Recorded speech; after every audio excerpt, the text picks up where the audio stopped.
HS24 news కి స్వాగతం. నేను విజయ. ఈ రోజు స్పెషల్ స్టోరీ చూద్దాం.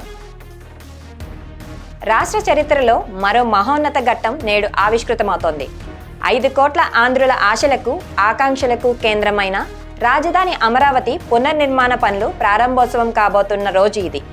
10 ఏళ్ల క్రితం 2015 అక్టోబర్ 22న అమరావతి నిర్మాణానికి శంకుస్థాపన చేసిన ప్రధాని నరేంద్ర మోదీ చేతుల మీదుగానే అమరావతి పునర్నిర్మాణ పనులు మొదలు కానుంది.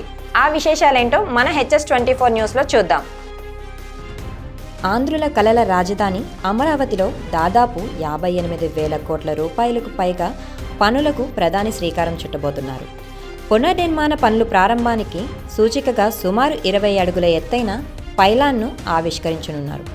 ఈ సభకు దాదాపు 5 లక్షల మందికి పైగా ప్రజలు హాజరయ్యే అవకాశం ఉండడంతో అధికారులు రవాణా, భోజనం, పార్కింగ్, ట్రాఫిక్ ఎలాంటి ఇబ్బందులు లేకుండా పగడ్బందీగా ఏర్పాట్లు చేశారు.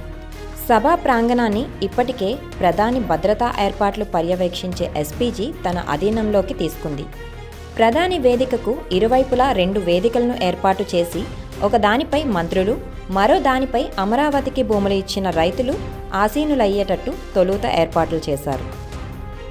అయితే భద్రతా కారణాల రీత్యా ఈ 2 వేదికలను తొలగించారు.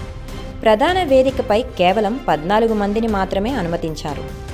ప్రధాని మోదీతో పాటు governor justice Abdul Nazeer, CM Chandrababu, deputy CM Pawan Kalyan, మంత్రి లోకేష్తో పాటు కేంద్ర మంత్రులను మాత్రమే ప్రధాన వేదికపైకి అనుమతించనున్నారు. ప్రధాని పర్యటన నేపథ్యంలో రాష్ట్ర ప్రభుత్వం కట్టుదిట్టమైన భద్రతా ఏర్పాట్లు చేసింది. భద్రత, రవాణా, పార్కింగ్ ఏర్పాట్లను మంత్రుల కమిటీ ప్రత్యక్షంగా పరిశీలించి అధికారులకు సూచనలు చేసింది. రాష్ట్రంలోని వివిధ ప్రాంతాల నుంచి సుమారు 8,000 బస్సులు, 5,000కు పైగా కార్లలో దాదాపు 5 లక్షల మందికి పైగా ప్రజలు బహిరంగ సభకు తరలిరానున్నట్లు మంత్రి నారాయణ తెలిపారు. ప్రత్యేక వైద్య బృందాలను సైతం అందుబాటులో ఉంచారు. తాడికొండ నుంచి వెలగపూడి వరకు రాజధాని రైతులు rally చేపట్టనున్నారు.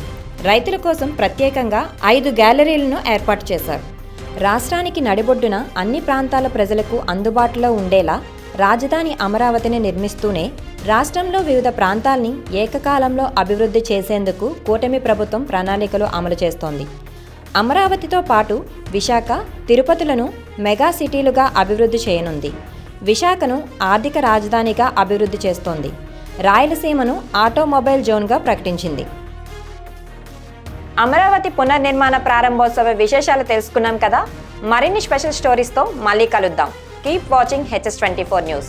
Please like, share, subscribe our channel.